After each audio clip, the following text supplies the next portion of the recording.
दूसरे की निंदा करना ये सबसे बड़ा पाप। और हम अपने जीवन पर यदि विचार करें ना, तो ये पाप ऐसा है जो सहज में बनता है।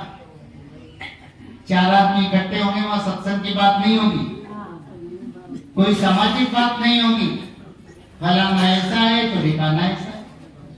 अरे भैयाओं, अपने धर्मशास्त्र कहते हैं दूसरे की निंदा करना ये महापाप। और शायद पुरुषों से ज्यादा लोग हमारी माताओं में। जहाँ चार माताएं इकट्ठी बैठेगी ना, फिर आप इनकी पंचायत सुनो। हाँ, किसी से अपना कोई लेना देना ही नहीं, अपन जिसको जानते भी नहीं उसकी भी बुराई कर रहे।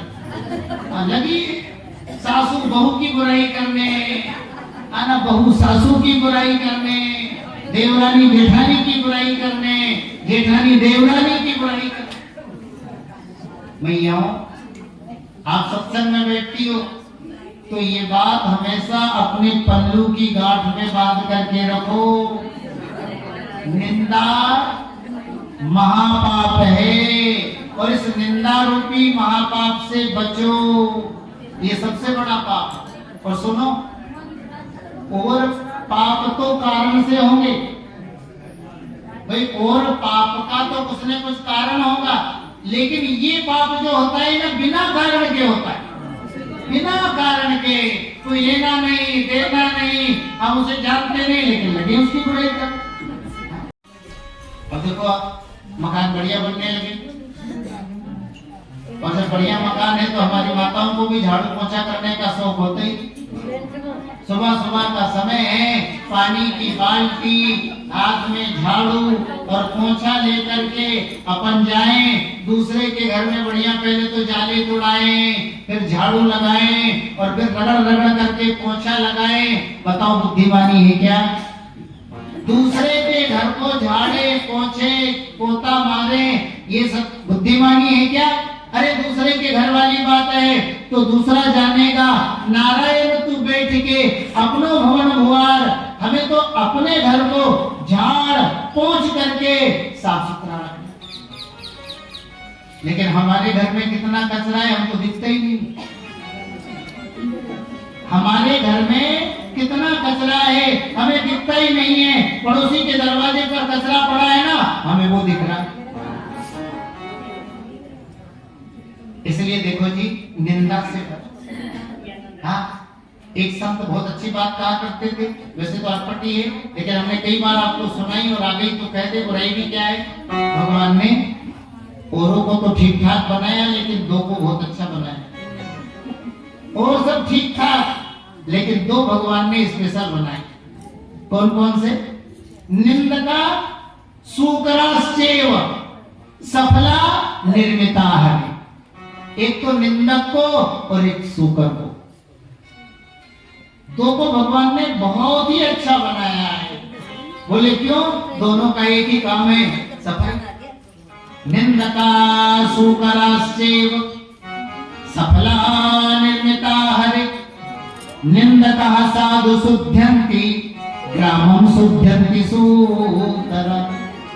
जो निंदक होता है ना, वो निंदा कर करके है ना दूसरे के पापों को साफ करता है, और सुअर वो गांव की सफाई करता है। और निंदक सज्जनों की बुराई करके उनके जय पापों की सफाई करता है। तो देखो जी, निंदक मत बनो। एक बात और कहें, निंदा हो रही है तो अच्छी बात है, कोई बुराई कर रहा है तो अच्छी बात है। हमें बुराई नहीं है और फिर भी बुराई हो रही है तो पता है आपको, बुराई होने से पाप कटते हैं। अगर हमारी निंदा समाज में होगी ना तो हमारे पाप कटेंगे, और यदि हम निंदक बन गए ना तो हमारे पाप बढ़ेंगे। तो सुनो, पापों को काटने का प्रयास करा करो, पाप का बैलेंस बढ़ाने का प्रयास मत करो। हमें किसी की निंदा नहीं करनी चाहिए, है ना, और अच्छाई हमेशा देखना चाहिए, बुरा मत मानना। संसार में अच्छे लोगों की भी कमी नहीं है और संसार में बुरे लोगों की भी कमी नहीं। अच्छा सुनो, संसार तो बहुत बड़ी बात है, अपन अपने गांव की बात कर लो। अभी कोई इधर से रेलवे स्टेशन से आए, गांव के बाहर नाला देखे, हाँ उधर जाए और उधर नाला, कैसे गांव के गंदे लोग हैं, चैनपुरा के दोनों तरफ गंदगी गंदगी, कहीं घोड़ा पड़ा है, कहीं गंदा पानी बह रहा है, मतलब कैसे लोग इस गांव में बसे रहते हैं। देखो जिसको जो देखना है देख। और वही कोई भक्त आएगा, सज्जन आएगा, है ना, उधर देखेगा, अरे वाह कितना अच्छा गांव है, कितना बढ़िया ठाकुर जी का भक्त मंदिर। गांव के बाहर तो देखो कितना सुंदर हनुमान जी का स्थान, कितने अच्छे भक्त है, हर मंदिर में, है ना, शाम बराबर हरिनाम संकीर्तन हो रहा है। नहीं जी, ये तो भक्तों का काम। तो हमें हमारे भावों को जो है बदलना है। हमारे भाव अच्छे हैं तो संसार में अच्छाई दिखाई देगी, और हमारे भाव अगर बुरे हैं तो बुरों में भी, अच्छों में भी हमें बुराई दिखाई देगी। एक छोटी सी बात सुना दे। जो भी जाता है ना, बराबर मन लगेगा हरिद्वार से। और हमें भी वहां कई बार कथा करने का सौभाग्य मिला। इस वर्ष भी शायद भादों के महीने में गंगा किनारे सौभाग्य मिलेगा। अच्छा लगता है गंगा किनारे घूमने में। जब आप वहां जाएंगे, कुछ दिन रहेंगे तो अनुभव करेंगे। गंगा किनारे किनारे महात्माओं की कुटिया। एक संत ऋषि के शासन, छोटी सी कुटिया, लेकिन संत का नियम अच्छा है। बस 2-3 बजे निकल जाते, 2-4 किलोमीटर दूर गंगा किनारे, और वहां बढ़िया गंगा किनारे एकांत में आसन लगाकर बैठ जाते और भगवत भजन करते। 1-2 घंटा साधन करने के बाद शाम को वापस आ। अक्सर संत का ये नियम, यही समय 3-4 बजे का महात्मा जी गंगा किनारे अपना वही एकांत में बैठ करके हरिनाम जप कर रहे हैं। अब एक सामने दृष्टि गई, देखा एक अधेड़ उम्र का आदमी जवान लड़की के कंधे पर हाथ रखा।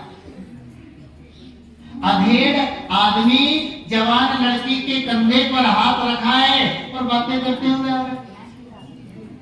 महात्मा जी के मन में एक भाव जगा, हे भगवान क्या कलयुग आ गए। लोगों को मौज मस्ती करने के लिए और कहीं तो जगह मिली ही नहीं, ये गंगा किनारे मुंह काला करने के लिए आते। शर्म भी नहीं आती है इस अधेड़ को, लड़की के कंधे पे हाथ रख के जो डोल रहा है। अब देख रहे हैं पाप की ओर ध्यान ज्यादा जाता है। हाथ में माला चल रही है लेकिन ध्यान उधर। दोनों कुछ दूर आए, एक पत्थर पर बैठ गए। महात्मा जी सोच रहे, देखो क्या गंगा किनारे बैठ करके मौज मस्ती की बातें कर। अब उस अधेड़ आदमी ने जेब में हाथ डाला, कुछ लाल लाल सा बोतल में निकाला और वो अपने हाथों से उसे पिलाने लगा। संत के मन में भाव आया, क्या जमाना हो गया, और इतनी दूर से लाल लाल दिख रही है, उस जवान लड़की को शराब पिलाना है। अब जब तक वो बैठे रहे तब तक महात्मा जी उनको देखते। अब वो वापस लौटे। अब गंगा पार इस रास्ते से दोनों आ रहे हैं। कुछ दूर महात्मा जी बैठे, एकाएक उस अधेड़ आदमी की दृष्टि गई, अरे संत बैठे। दोनों पास में आ गए, बड़े आदर से प्रणाम किया। महात्मा जी प्रणाम। महात्मा जी को लगा ये तो वही जिनको देख करके मेरे मन में जो भाव आ रहे थे। अच्छी बात है भगत जी, बैठो। कहां से आए? अरे बाबा हम लोग ऋषिकेश ही तो रहते हैं। अच्छी बात, आपको तो यदा कदा धर्मत प्रणाम भी करते, कभी कभी आपकी कुटिया में भी आते, आप हमें नहीं जानते। अच्छी बात है। ये कौन है? अरे बाबा ये तो मेरी बेटी है। आपकी बेटी है? हाँ बाबा मेरी बेटी। बाबा इसकी शादी कनाडा हुई। शादी 2 वर्ष पहले हुई थी। 2 वर्ष से बेटी ससुराल में ही थी। अब 2 वर्ष बाद बेटी शादी के बाद पहली बार अपने मायके में आई। अब बाबा बेटी के प्रति एक पिता के मन में कितना दुलार होता है, प्रेम होता है, वात्सल्य होता है, ये तो एक पिता ही समझ सकता है। सो मैं अपनी बेटी को गंगा किनारे घुमाने के लिए लाया। एक बात बताओ, आपने जेब में से कुछ लाल लाल सा निकाल करके इसे वहां शिला पर पिलाया भी तो सही। अरे बाबा आपका ध्यान भी खूब है। सुनो, जब ये छोटी थी ना तब से ही मेरे साथ घूमने के लिए वहां तक जाया करती, और बाबा इसको रसना पीने का बहुत शौक था। जब भी शाम को हम घूमने के लिए जाते तो रसना लेकर के जाया करती। और इसकी एक आदत और थी, ये रास्ते में रसना नहीं पीती थी, उस पत्थर पर बैठ करके ही रसना पिया करती थी। अब बाबा 2 वर्ष बाद बेटी आई है। हाँ, मैं इसको बिना बताए इसको रसना पिलाने के लिए छुपा करके ले गया।